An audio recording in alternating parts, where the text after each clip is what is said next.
아멘. 기도드리겠습니다. 하나님 감사합니다. 이 시간도 주님 앞에 나와 찬양으로 영광을 올려드립니다. 이 찬양 기쁘게 받아주신 줄로 믿습니다. 우리의 입술도 우리의 삶도 하나님 앞에 올려드리는 합당한 찬양이 되도록 우리 하나님 함께하여 주시옵소서. 주님의 말씀을 듣고자 합니다. 하나님 우리로 하여금 깨닫게 하시고 이 말씀이 우리의 심령을 우리의 삶을 살리며 우리가 이 땅에서 살아가는 가장 큰 힘이 될 수 있도록 하나님 함께하여 주시옵소서. 예수님의 이름으로 기도드리옵나이다. 아멘. 오늘 제 말씀은 고난에 대한 부분을 같이 함께 나눠보려고 합니다. 특별히 이제 고난 그러면은 우리가 성경에 가장 잘 떠오르는 인물이 있죠. 바로 욥입니다. 바로 그 욥을 통해서 우리가 이 고난을 어떻게 좀 이해할 수 있고 배울 수 있는지에 대해서 살펴보려고 하는데요. 아마도 이 욥에 대해서 우리가 좀 여러 번에 걸쳐서 제가 한번 말씀을 한번 나누어 보려고 합니다. 우리가 특별히 살아가면서 수많은 고난을, 때로는 고통을, 아픔을 우리의 삶과 구별되거나 완전히 동떨어져 살지는 못하는 우리들의 현실을 보게 됩니다. 그런데 그런 많은 고난 중에서도 특별히 이제 무고한 고난이라는 이야기를 들어보셨을 겁니다. 아마 이유 없는 고난이라고도 표현할 수 있겠고요. 그와 같은 고난은 우리를 더더욱 힘들게 하는 것을 보게 됩니다. 얼마 전에 우리 대한민국을 굉장히 떠들썩하게 했던 정인이 사건 있지 않습니까? 제가 그 기사를 다시 한번 꼼꼼히 살펴보면서 도무지 그 기사를 읽어 내려갈 수가 없더라고요. 8개월 된 아이를 입양해서 이제 8개월 동안 키운 그 양 부모가 8개월 동안 그 아이를 어떻게 학대했는지 그런 적나라한 모습이 또 영상을 이제 설명하는 모습이 드러나면서 그리고 이제 그 아이는 이 땅에 태어난 지 16개월 만에 세상을 떠나는 그 아픔을 바라보면서 도대체 이 아이가 뭘 잘못했길래 이 아이에게 왜 이와 같은 어려움이 아픔이 일어나는가 도무지 설명하기 어려운 어떻게 보면 그와 같은 문제들을 우리는 접하게 됩니다. 어쩌면 그 아이가 좀 제3자의 입장이라 할지라도 우리는 무수한 그러한 이야기들을 보게 됩니다. 태풍이라든지 지진과 같은 자연재해를 통해서 목숨을 빼앗기는 사람들, 때로는 누군가를 살리기 위해서 뛰어들었다가 때로는 자신의 생명은 잃고 상대방은 살리는 일들도 우리는 보게 됩니다. 또한 무수한 많은 사람들이 이 땅에서 여러 가지 질병의 문제 또 아픔의 문제를 가지고 하나님 앞에 나와 기도합니다. 그런데 굉장히 좀 안타까운 것은 똑같은 병을 걸렸는데 어떤 사람은 하나님 앞에 기도했더니 기도의 응답으로 나는 병이 나았다라고 이야기를 하는데 어떤 사람은 여전히 그 병을 가지고 기도하는데 그 병을 가지고 살아가기도 하고 때로는 그 병에 어떻게 보면 더 이상 치유되지 못해서 하나님 곁으로 부름을 받고 나아가는 경우도 있다라는 겁니다. 도대체 하나님은 왜 누구의 병은 고쳐주고 누구의 병은 고쳐주지 않는가? 저는 교회에 많은 성도님들과 함께 신앙생활을 하고 또 제 자신을 보고 우리의 삶을 보면 우리가 흔히 말하는 응답, 하나님의 기도의 응답보다는 하나님의 침묵이 훨씬 더 많은 것 같습니다. 아무리 기도해도 하나님이 내 기도는 듣지 않으시는 것 같고 내가 정말로 이 기도를 계속해야 되는지 정말로 아픈 현실을 많은 성도님들이 살아가고 있는 것을 우리는 보게 됩니다. 또한 그것보다도 또한 우리를 힘들게 하는 것 중에 하나는요. 이제 내가 예수 그리스도를 알고 그 믿음 붙들고 살아가려고 할 때 찾아오는 어려움과 아픔입니다. 내가 차라리 예수님을 알기 전에는 교회를 다니기 전에는 그냥 이러한 아픔도 이러한 고난도 별로 오지 않았어요. 그런데 내가 이제는 예수님을 알고 하나님을 알기에 그분을 사랑하는 마음으로 더 열심을 다하여 살아가려고 애쓰는데 그렇게 애쓰면 애쓸수록 내 삶은 더욱더 나락으로 떨어지는 것 같고 고난은 더욱더 나를 옥죄는 것 같고 그런 무수한 아픔이 우리의 현실과 동떨어지지 않는 그런 아픔을 가져다 주고 있는 것을 우리는 보게 됩니다. 그래서 우리는 이러한 많은 무수한 고난들 앞에서 하나님 앞에 질문하겠죠. 하나님은 왜 나에게 이런 일을 허락하시는가? 왜 하나님은 내가 그렇게 하나님을 찾고 부를 때 정말로 하나님 앞에 이것을 해결하려고 할 때 왜 하나님은 나에게는 침묵하시고 아무 대답도 하지 않으시는가? 도대체 하나님은 어디에 계시기에 나는 이 문제를 나 혼자 씨름하고 있는가? 라는 부분을 가지고 많은 분들이 신앙생활하며 어쩌면 그 고난의 문제, 고통의 문제, 아픔의 문제를 가지고 살아가고 있다라는 겁니다. 특별히 이 성경에 보면은요, 이 고난에 대해서 전통적인 방식은 굉장히 명료합니다. 즉 하나님은 의인을 축복하시고 악인은 벌하신다 라는 것으로 이 고난의 문제를 굉장히 명료하게 설명을 하고 있습니다. 이 말씀은 당시 유대인들의 기본적인 사고방식이었을 뿐만 아니라 어쩌면 이 땅의 많은 지혜자들, 현인이라고 하는 무수한 사람들도 이와 같은 가르침으로 많은 사람들에게 가르쳤어요. 즉 하나님은 선한 자는 축복하시고 악한 자는 벌하신다. 즉 고통의 원인은 우리의 악함에 있다. 우리가 하나님에 대한 불순종에 있고 우리가 하나님에 대해서 불법을 행했기 때문에 찾아오는 형벌이다 라고 이야기를 하고 있습니다. 특별히 이와 같은 말씀은요 또한 신명기에 굉장히 기초되어져 있기 때문에 어쩌면 이 부분이 틀렸다라고 이야기할 수가 없어요. 신명기에는 분명히 말씀하고 있거든요. 하나님의 말씀에 순종하면 하나님이 그 사람을 축복하고 하나님의 말씀에 불순종하면 온갖 고난과 고통이 그 사람을 힘들게 하고 하나님의 심판과 저주가 임할 것이다 라고 분명히 이야기하기 때문에 어쩌면 우리가 이 고난이라는 것을 전통적인 이해 방식으로 하면 굉장히 단순하게 내가 뭔가 잘못했구나, 내가 뭔가 하나님 앞에 죄를 지었구나, 그렇게 우리는 판단하며 나아갈 수 있게 되는 거죠. 그런데 이러한 고난에 대한 이 전통적인 어떠한 우리가 이해, 때로는 성경에서 무수히 우리에게 가르쳐주는 이와 같은 진리 외에도 우리가 살아가면서 겪는 이 현실하고는요 상당한 차이가 있는 것을 보게 됩니다. 그러한 상당한 차이가 성경에서도 계속적으로 우리에게 몇 번을 통해서 강조하고 보여주고 있다라는 거예요. 바로 그 가운데 한 사람이 바로 오늘 우리가 읽은 이 욥이라는 사람입니다. 욥은요 성경의 고난에 대해서 이해하는, 당시 많은 사람들이 고난에 대해서 이해하는 그것을요 거부하지 않았어요. 욥도 그것을 인정했어요. 하나님은 선하신 분이라는 것을 그도 알았어요. 그렇기 때문에 의인을 축복하시고 선한 자에게 복을 주시며 악한 자에게는 저주와 형벌을 내리신다라는 것을 알았어요. 그런데 욥이 이제 그 고난을 당하는 거예요. 그런데 욥은요 자기가 알고 있는 그 지식과 내가 지금 당하고 있는 이 고난은 다르다라는 걸 알아요. 내가 정말로 하나님 앞에 나는 이 고난을 받은 만큼 악을 행하지는 않았다라는 거예요. 내가 하나님 앞에 이 형벌을 받은 만큼 내가 지금 하나님 앞에 죄를 짓지 않았다라는 거예요. 욥은 그것을 알고 있거든요. 자기 자신이 내가 하나님 앞에 이렇게 형벌받을 만큼 악한 짓을 했는가? 내가 하나님 앞에 이 고난을 받을 만큼 이렇게 내가 하나님 앞에 배은망덕한 짓을 했는가? 자신은 그렇지 않다라는 것을 그 누구보다도 알았어요. 그래서 욥에게는요 어쩌면 이 고난이 와서 자신의 모든 것을 빼앗는 것에 빼앗어 가는 그것이 힘든 게 아니라 왜 내가 이러한 고난을 받아야 되는지 그 이유에 대한 어쩌면 깊은 고민이 있는 거예요. 하나님이 내가 왜 이 아픔을 당해야 되는지, 이 고난을 받아야 되는지 그 이유를 알기를 원하는 마음으로 하나님 앞에 몸부림치며 나아가는 한 사람을 보게 됩니다. 그게 바로 욥이에요. 우리가 욥기를 보면 상당히 길고 어쩌면 우리는 처음과 끝은 알아요. 그렇죠? 근데 처음과 끝을 알면서 우리는 욥기를 그냥 결론을 내지만 실질적으로 욥기는요.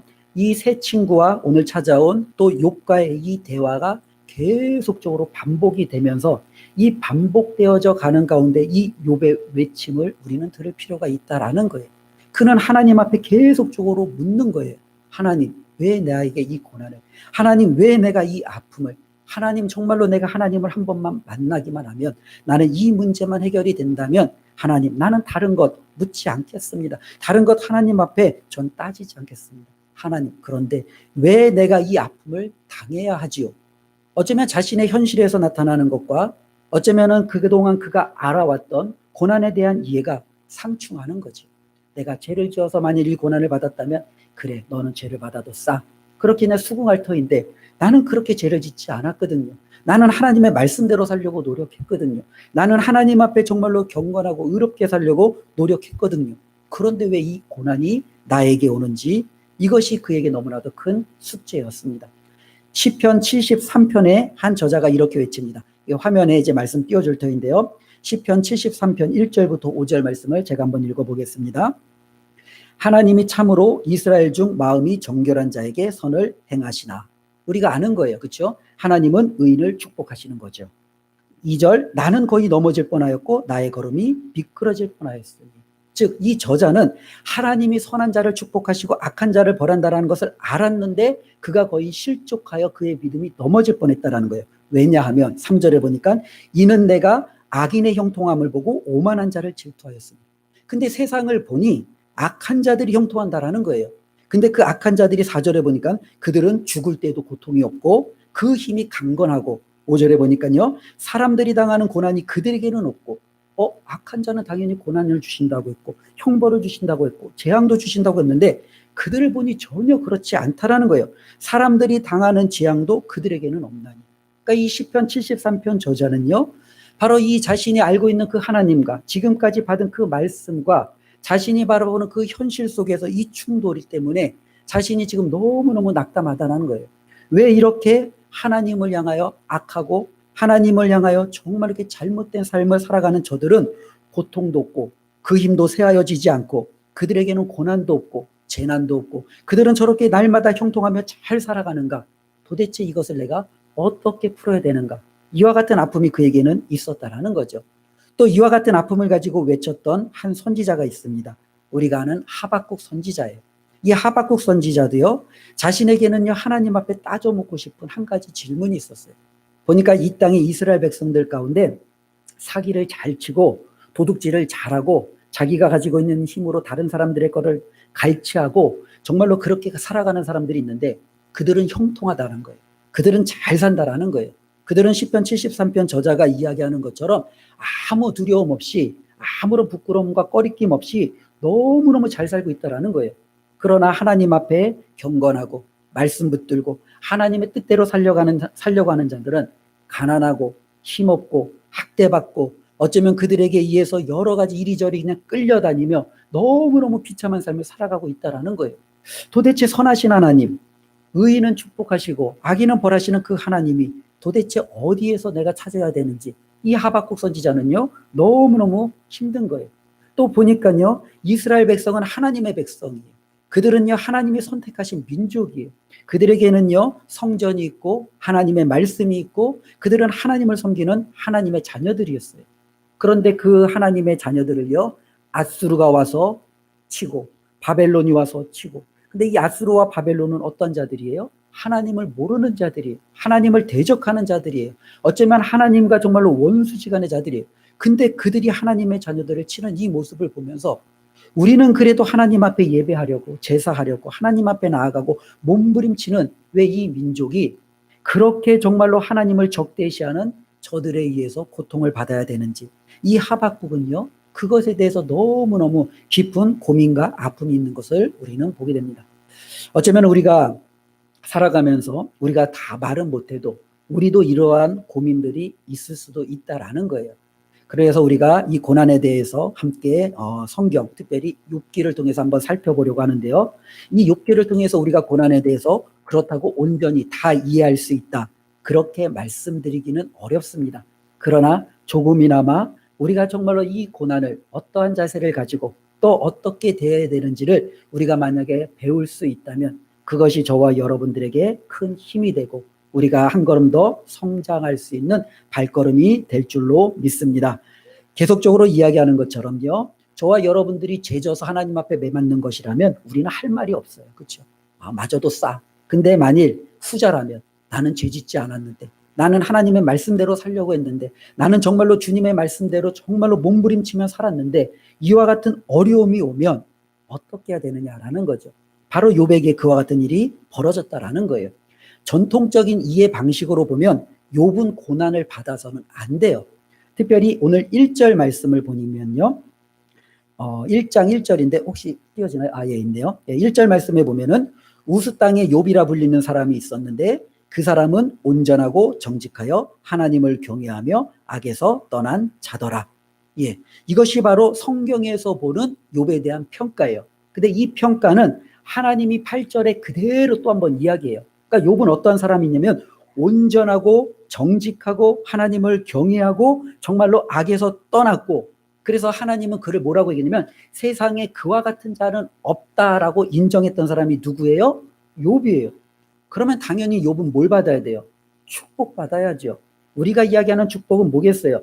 건강, 재산, 물질, 아니면 이 땅에 누릴 수 있는 온갖 것들을 그는 다 가져서 어떻게 보면 하나님이 주시는 놀라운 축복 가운데서 그는 마음껏 여생을 즐기는 것이 그에게 주어져 있는 삶의 결과가 아니겠습니까?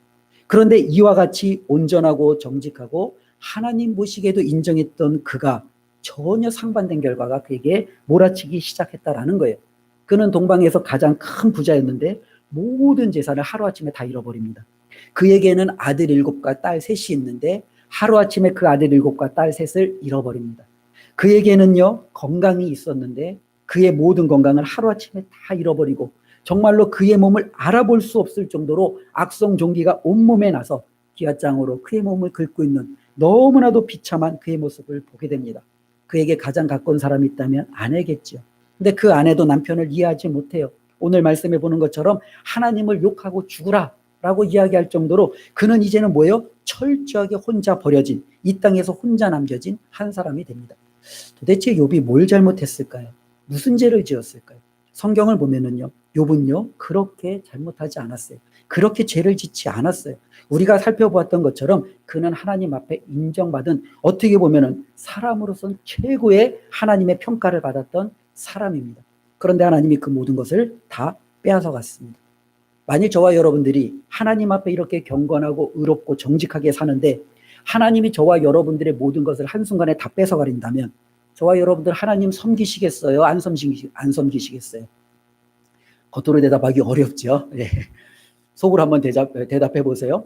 하나님이 나의 자녀도 뺏어가고 재산도 뺏어가고 내 몸에 모든 악창이 나서 나는 정말로 거의 죽을 지경에 이르렀는데 정말로 욥의 아내처럼 차라리 하나님 한번 저주하고 나도 죽어버리자 이렇게 결정하시겠어요? 아니면은 정말로 여전히 그래도 나는 하나님을 섬기시겠어요? 굉장히 어려운 문제예요. 그렇죠? 근데 바로 이 어려운 문제가 바로 사단이 했던 질문이었고 사단이 했던 답이었어요. 사단은요, 우리가 앞에 읽어보진 않았지만 욥이 이와 같은 고난을 받기 전 이 욥기 1장 서론에는요, 하늘에서 일어나는 일들에 대해서 우리에게 먼저 설명해 주고 있습니다. 하늘에서 어떤 일들이 일어났냐면 어느 날 천사들과 사탄이 세상 온 땅을 이렇게 다 두루두루 살피며 돌아왔어요. 그리고 하나님 앞에 왔습니다. 근데 그때 하나님은 기분이 굉장히 좋으셨어요. 왜냐하면 욥 때문에. 이 욥을 딱 바라보았더니 온전하고 정직하고 하나님을 경외하고 악에서 떠난 자는 세상에 없다. 그러면서 천사들과 사단 앞에서 하나님이 그렇게 자랑스럽게 이야기하는 것을 보게 됩니다. 그런데 그때 사탄이 대뜸 하나님 앞에 하는 이야기가 있죠. 욥이 이유 없이 하나님을 섬기겠습니까? 비꼬노트로 이야기하는 거예요. 그 이유가 뭐예요? 하나님이 그에게 복 주시니까 그가 하나님을 섬기는 거 아니겠어요? 하나님이 그에게 동방에서 제일 가는 부자 되게 했고 자녀들을 그렇게 많이 주셨고 또 무엇보다도 그에게 건강을 주시고 또 그에게 정말로 누릴 수 있는 모든 것들을 다 주시니 어느 누가 하나님을 안 섬기겠어요? 당연히 하나님이 줬으니까 그가 하나님을 섬기는 것이지, 만일 하나님이 그에게 준 그 모든 것들을 거두어 가신다면 그는 하나님을 섬기지 않을 거예요. 이게 바로 욥이 하나님을 향하여 도전했고 던진 질문이었고 답이었습니다. 그래서 하나님께서는요 허락하셨죠. 그 사단에게 욥을 고난에 처하도록. 그러나 그의 생명을 빼고는 이제는 이 사단이 그 욥을 이제는 모든 것을 다 빼앗아가기 시작합니다. 재산을 빼앗아갔고요, 자녀를 빼앗아갔고요, 그의 건강을 빼앗아갔어요. 어쩌면 우리가 고난을 이해할 때 우리는요 굉장히 좀 한정적이에요. 우리는 당장 나에게 처한 현실밖에 우리는 못 보죠. 그리고 우리는 옆에 있는 사람의 현실까지는 볼 수 있겠죠. 우리는 눈에 보이는 것, 내가 들을 수 있는 것, 우리는 거기에 한정적으로 고난을 이해할 수밖에 없습니다. 그런데 욥기를 보니까요, 이 욥에게 일어난 고난이 있기 전에 하늘에서도 어떠한 일들이 일어나고 있다라는 거예요. 그렇죠? 사단이 하나님 앞에 가서 그 욥을 고소하고 그 욥을 무너뜨리려고 여러 가지 계계를 세우고 있고 그 계계로 말미암아 하나님의 허락하에 욥이 고난에 처하게 되는 이러한 일련의 일들이 일어나는 것을 우리는 보게 됩니다. 그러니 우리가 고난에 대해서 이해할 때 저와 여러분들이 주의해야 될 것 한 가지가 있다면 고난이라는 것이 저와 여러분들이 눈에 보이는 이것이 전부가 아니다라는 거예요. 우리가 눈에 보이지 않는 영적인 이유와 영적인 상황에 의해서 우리가 고난을 받을 수도 있다라는 겁니다. 우리는 그러한 영적인 사단의 어떻게 보면 영향력, 또 하나님이 정말로 영적으로 다스리시는 세계의 놀라운 섭리, 우리는 그런 것들을 경험하거나 눈으로 보거나 이해할 수는 없어요. 그러나 그런 것들은 여전히 동시에 일어나고 있다는 거예요. 우리의 눈으로 보이는 현실 세계도 있지만 영적인 세계도 동시에 일어났고, 바로 그 가운데 우리는 고난이라는 것을 조금 더 큰 틀 안에서 이해될 필요가 있다라는 거죠. 특별히 그래서 우리는 어떻게 보면은 이 사단의 질문에 대해서 저와 여러분들도 내 자신에게 한번 중요한 질문을 한번 던져보라는 거예요. 저와 여러분들은 하나님을 왜 섬겨요? 우리는 하나님을 왜 믿어요? 우리는 하나님을 왜 따라가요? 한번 질문해 보라는 거죠. 내가 하나님을 섬기면 하나님께로부터 무언가 얻는 것이 있으니까, 이게 바로 사탄이 주는 답이었죠. 그 답은요, 역설적으로 이야기하면 하나님께로부터 얻는 것이 없으면 언제든지 나는 하나님을 박차고 떠날 수 있다는 거예요. 하나님께로부터 내가 받는 것이 없으면 나는 하나님을 섬기지 않을 수도 있다는 거죠. 굉장히 어떻게 보면은요, 수긍이 되는 이야기이고, 때로는 어쩌면 많은 사람들이 여기에 뿌리를 내리면서 하나님을 섬길 수도 있다는 겁니다. 그러나 이 믿음은요, 굉장히 위험한 믿음일 수 있다는 거예요. 우리의 신앙이 어디에 근거를 두고 있느냐? 눈에 보이는 축복의 근거에 대한 하나님에 대한 신앙이라면 그것은 상당히 위험할 수 있다는 거예요. 뭐 아주 그냥 적절한 딱 들어맞는 예는 아니더라도 우리가 일상 속에서 이런 예들을 우리가 한번 찾아보면, 내가 좋아하는 여인이 있어요. 연인이 있고 사람이 있어요. 이제 나는 그 사람과 가정을 이루고 결혼을 하고 싶어요. 근데 내가 그 사람을 나의 결혼 대상자로 삼은 이유가 돈이 많아서, 돈이 많아서 그 사람을 내가 결혼 대상으로 삼았어요. 그러면 다르게 얘기하면 뭐예요? 그 사람이 돈이 없으면 나는 그 사람하고 결혼 안 하겠지요. 내가 그 사람을 내가 정말로 선택한 이유는 안정적인 직장과 또 여러 가지 탁월한 능력을 가지고 있어요. 그 사람이 직장을 잃고 그 능력을 잃어버리면 난 그 사람을 떠날 건가요? 어쩌면 우리의 모든 조건이 만일 여기에 맞춰져 있다면 우리의 결혼과 우리의 인간관계, 우리가 나타나는 모든 것들은요, 항상 변화되게 되어 있는 거죠. 나에게 만족을 주지 않으면 그것을 당연히 박차버리는 거예요. 그런데 실질적으로 만일 우리가 그런 어떤 외적인 조건이 아니라 그냥 그 상대방, 그 사람이 있는 그대로 좋아서, 만일 그렇다면 그 사람이 아파도 난 옆에 있을 거고, 그 사람이 못나도 난 옆에 있을 거고, 그 사람이 힘이 다 빠져도 난 그 사람 옆에 있겠죠. 왜요? 나는 그 사람 자체가 좋기 때문에. 하나님에 대한 섬김도 마찬가지예요.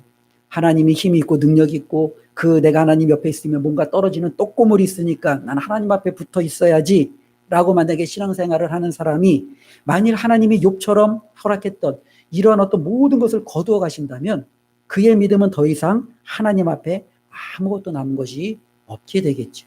그렇기 때문에 우리의 믿음을 한번 되돌아봐야 되는 거예요. 왜 나는 하나님을 섬기는가? 하나님을 섬김으로 내가 정말로 뭔가 얻는 것이 있기 때문에 나는 지금 하나님을 섬기고 있는가? 하나님이 혹시라도 나에게 있는 이 모든 것을 거두어 가시면 그래도 나 하나님 섬길까? 한번 스스로에게 질문해 보는 거죠.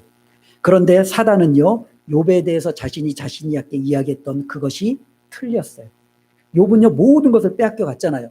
재산도 뺏기고 자녀도 뺏기고 자신의 건강도 뺏겼어요. 그런데 그는요, 하나님을 저주하지 않았어요. 그는 하나님께 어떤 비난도 하지 않았어요. 그는 여전히 하나님 앞에 고백해요. 모든 것이 하나님께로부터 왔으니 모든 것을 하나님이 그대로 가져가셔도 그것은 당연하다라고 이야기하는 것이 바로 욥의 마음이었습니다. 어쩌면 그의 간절한 어떻게 보면 고백이었습니다. 그리고 나서 그는 어떻게 해요? 하나님을 찾고 오히려 그 어려운 중에도 하나님 앞에 경배하는 자신의 모습을 보게 됩니다. 여러분, 이것은 굉장히 우리가 이제 말로 읽으니까 쉬운 것 같은데 이렇게 하기는 어려워요. 한번 생각해 보세요. 나의 자녀도 빼앗기고 재산도 다 빼앗기고 이제는 언제 죽을지 모르는 나의 건강이 이제 위기에 있는 그때 내가 하나님 앞에 나아가서 그분 앞에 엎드려 그분을 경배한다? 어느 누가 이렇게 할 수 있겠어요? 욥은 그것을 해냈다라는 거죠. 그래서 욥은 하나님 앞에 엎드리며 정말로 사탄이 고소하는 것처럼 그는 재산과 자녀와 건강의 축복 때문에 하나님을 섬긴 것이 아니라 그는 자신이 있는 그대로 하나님 한 분만을 여전히 경배하고 있다는 그 사실을 그는 여전히 증명해 보이고 있다는 거예요. 굉장히 대단한 믿음이죠. 앞에서도 살펴보았던 것처럼 실질적으로 하나님이 온전하고 정직하고 하나님을 경외하고 세상에 이와 같은 자가 없다라고 인정할 만큼 정말로 굉장한 사람이 욥이었어요. 그럼 욥이 이렇게 끝나면 아마 저와 여러분들은요, 야, 그건 욥이니까 그렇지. 아마 그러면서, 그렇죠? 욥과 나와의 괴리감을 더 크게 느낄 거예요. 그럼 욥의 문제는 이제 끝났느냐? 아니에요. 이제 욥은요, 지금부터 이제 그의 문제가 시작이 되어지는 것을 우리는 보게 됩니다. 어쩌면은 욥은요, 정말로 그 시험을, 그 모든 고난을 잘 이긴 것 같아요. 근데 잘 이긴 게 아니라 이제부터 욥에게 정말로 큰 고난이 시작되어지기 시작합니다. 왜냐하면 이런 거예요. 어떻게 보면 욥은요, 전통적인 하나님에 대해서 알고 있다고 그랬죠. 말씀에 의한 하나님을 알아요. 하나님은 선한 자를 축복하시고 악한 자를 벌하신다라는 걸 알아요. 그리고 욥이 또 알고 있는 것은 모든 것은 하나님 앞에 주권 안에 있다는 걸 알아요. 하나님이 주시기도 하고 거두어 가시기도 하는 걸 알아요. 그래서 욥은요, 하나님이 주셨을 때 그거로 말미암아 감사했고 거두어 가셨을 때 그것도 하나님의 것이니까 그대로 따랐어요. 근데 여전히 남는 문제가 있는 거예요. 나는 하나님 앞에 악인이 아닌데, 나는 하나님 앞에 이렇게 고통을 받을 만큼 죄를 짓지 않았는데 왜 하나님이 나에게 이 고난을 허락하셨을까? 이제는 이 문제가 그를 점점 힘들게 하고 그를 점점 옥죄게 하는 것을 보게 됩니다.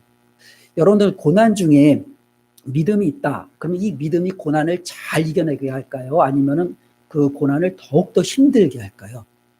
예. 어떻게 보면은 이 둘 다 맞는 것 같은데, 믿음이 깊으면 깊을수록 고난 중에 어쩌면 이 고난이 더 힘들 수 있어요. 그게 바로 욥에게 해당되는 거예요. 왜냐하면 이 욥은요, 하나님에 대한 믿음이 있었잖아요. 하나님에 대한 확실한 그 고백이 있었잖아요. 그런데 자신에게 있는 이와 같은 일어나는 일들은 지금까지 자신이 알고 있는 그 하나님과 정말로 충돌이 되는 거예요.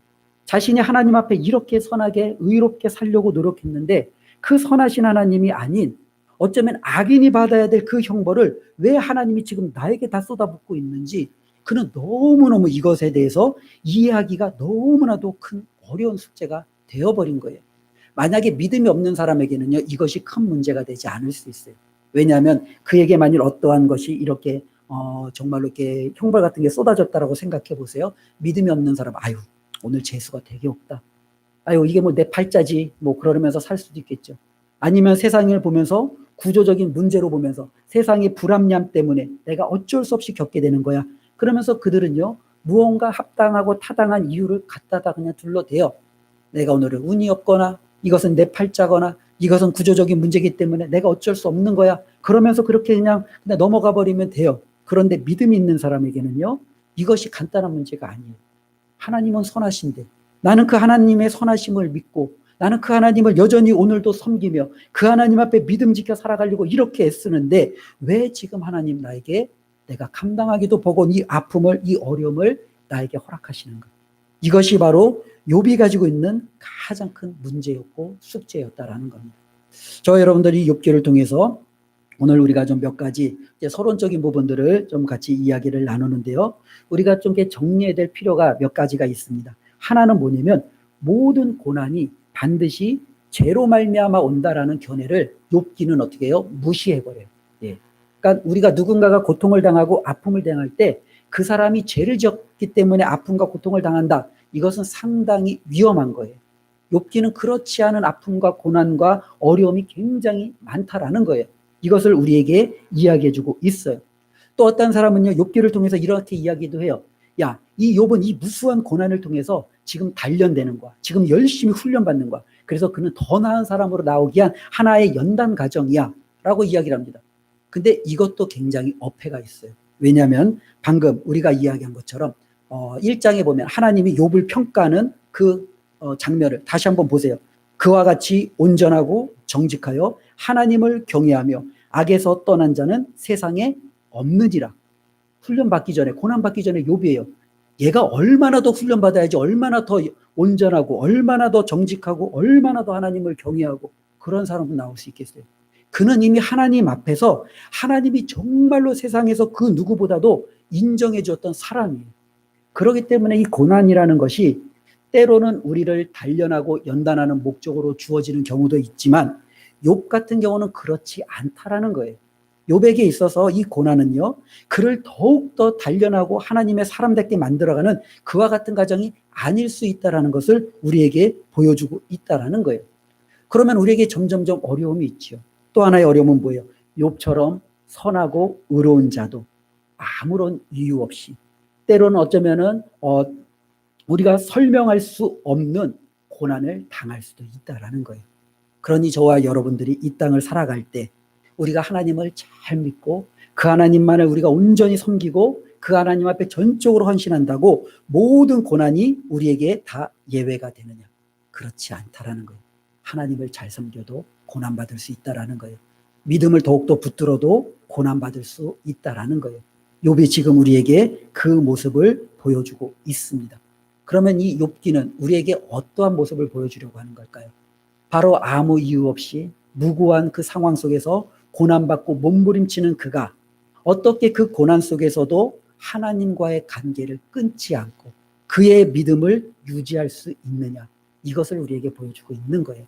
많은 사람들이 고난 중에 하나님과의 관계를 끊어버리는 경우가 많아요. 때로는 믿음을 떠나는 경우가 많아요. 너무 힘드니까 더 이상 내가 그와 같은 하나님은 안 믿고 싶다라는 그런 마음 때문에 자신의 믿음을 손 놓아버리는 경우가 너무너무 많아요. 그런데 이 욥기는요, 이 고난 속에서도 처절한 몸부림을 쳤던 한 신앙인의 모습을 통해서 어떻게 이 고난 속에서도 내가 하나님과의 관계를 유지하며 나의 믿음을 온전히 지키며 내가 끝까지 승리하며 나아갈 수 있는지 그 과정을 우리에게 보여주고 있다라는 거예요. 저와 여러분들이 이 땅에서 살아갈 때 우리에게도 이와 같은 이유 없는, 때로는 분명한, 정말로 설명할 길 없는 아픔과 어려움들이 찾아올 수 있다라는 것을 우리도 받아들이고 우리도 그것을 정말로 기억할 필요가 있습니다. 그러나 그것이 왔을 때 우리가 또 한 번 생각해야 될 것은 이 아픔과 이 어려움 속에서 내가 어떻게 나의 믿음을, 하나님과의 관계를 나는 유지할 수 있을지, 이 믿음이 뒤로 뒷걸음치지 아니하고 여전히 내가 하나님과 붙어 있을 수 있는지 우리가 이 욥을 통해서 그것을 한번 배워보려고 합니다. 그래서 다음에는요, 바로 이 부분에 대해서 함께 말씀을 나눠보려고 합니다. 오늘 말씀은 이렇게 좀 한번 결론을 내기를 원합니다. 믿음을 지키면서 고난 중에 힘든 시기를 우리는 보내고 있어요. 또 특별히 우리의 믿음이 사탄이 고소하는 것처럼 대가만을 보고 하나님을 따르지 않기를 우리는 바라는 마음으로 정말로 이 말씀을 우리는 또한 접하고 있습니다. 그러나 여전히 이 고난이라는 것은 우리에게 굉장히 설명하기 어려운 하나의 어떻게 보면 수수께끼와 같은 문제인 것 같습니다. 그래서 그 한 예로 요셉을 설명하고 이제 마무리할까 하는데요. 요셉은요, 어쩌면 욥처럼 상당한 고난을 받았던 사람이죠. 요셉은 굉장히 긴 세월 동안 고난 중에 살았습니다. 17세에 그의 형들에 의해 애굽의 종으로 팔려갔고, 그가 이제 30살에 이제 애굽의 이제는 바로의 눈에 들어서 이제는 총리가 되었으니 장장 10여 년을요, 그는 굉장히 힘든 시간을 살았어요. 그가 10여 년 동안 살았던 것은 종으로서의 삶, 또 죄수로서의 삶이었어요. 그는 너무나도 밑바닥의 인생을 살았죠. 그런데 이 요셉은 어떤 사람이냐면 하나님을 믿는 사람이었어요. 하나님께서 그에게 주신 꿈도 그는 마음속에 간직한 사람이었어요. 그래서 하나님이 자신에게 주신 그 꿈을 아버지에게, 형들에게 이야기하며 어쩌면 그는 하나님 앞에 신실하게 자라왔던 한 소년이었어요. 그러던 그에게 말 못할 이 고난이 찾아오는 거죠. 형제들에게 팔리고 이제는 종이 되어지고 죄수가 되어지고 여전히 그에게는 왜 이렇게 아픔과 때로는 정말로 말로 설명할 수 없는 이러한 고난의 연속이 되었는지 그는 모릅니다. 그런데 실질적으로 이 아픔이 어떻게 보면은요, 우리가 생각할 때는 좀 이렇게 읽으니까 단순한 것 같은데요. 요셉에게는요, 이것이 생존의 문제였던 것 같아요. 왜냐하면 그는 잠을 아마 못 잤을 거예요. 그는 잠자기 전에 항상 곱씹는 거예요. 뭘 곱씹어요? 형들이 나를 팔았던 그 순간. 때로는 하나님이 주신 꿈하고는 전혀 다르게 종으로서, 죄수로서 처해 있는 자신의 현실. 도대체 이것과 하나님의 어떻게 보면 선하심이 어떻게 이걸 맞추려고 해도 맞춰지지가 않는 거예요. 그에게는 너무너무 아픔, 이것을 하루도 빠짐없이 그는 어떻게 해요? 날마다 기억하며 살아갈 수밖에 없습니다. 그것을 우리가 어떻게 하냐면 요셉이 애굽의 총리가 되어서 이제는 바로가 그에게 아내를 주어 이제 그가 결혼을 해서 아들을 낳습니다. 근데 그 첫 번째 아들의 이름이 뭐냐면 므낫세예요. 근데 이 성경에는요, 이 므낫세를 뭐라고 이야기하냐면 그 뜻이 하나님이 내게 내 모든 고난과 내 아버지의 온 집 일을 잊어버리게 하셨다. 그러니까 뭐예요? 므낫세를 낳을 때까지 그는요, 자기에게 일어났던 모든 고난, 아버지 집에서 일어났던 그 모든 고난을 항상 가슴 깊이, 어쩌면 그 몽울이 지면서 그는 여지껏 살아왔던 거예요. 그리고 나서 이제야 하나님이 그에게 므낫세라는 아들을 주셨을 때 이제 내가 이것을 좀 잊어버릴 수 있겠구나. 여기까지 나아간 거죠. 그러면 그 요셉의 문제가 다 해결이 되었나요? 해결이 안 됐어요. 그래도 여전히 요셉에게는 한 가지 의문이 남았어요. 그래도 왜 하나님이 나에게 이렇게 힘든 이 고난의 길을, 이 역경의 길을 나에게 허락하셨는가? 그에게는 여전히 그것이 남았어요. 그런데 얼마 지나지 않아 흉년이 들어 형들이 애굽에 찾아오고 또 그 형들과 그의 아버지와 그의 온 식구들을 자기가 구원할 수 있다는 사실을 깨닫게 됩니다. 그때 요셉은 하나님 앞에 고백하죠. 형들이 나를 팔아서 애굽으로 보낸 것이 아니라 하나님이 형들과 아버지 집을 구원하기 위해서 나를 먼저 애굽으로 보내신 겁니다. 나중에 그 하나님의 뜻을 고백하는 것을 보게 됩니다. 어쩌면 이 요셉의 삶을 보면서 이렇게 저는 질문을 해봤어요. 하나님이 처음부터 요셉에게 이것을 알려줬다면, 요셉아, 너는 애굽의 종으로 팔려갈 거야. 감옥에 있을 거야. 그리고 총리가 될 거야. 이런 모든 과정은 왜냐하면 내가 나중에 너로 말미암아 너의 형들과 온 집안을 구원하기 위한 나의 계획이야. 하나님이 미리 알려주셨다면 요셉은 어떻게 했을까요? 잘 이루었을까요? 잘 이룰 수도 있었을 거예요.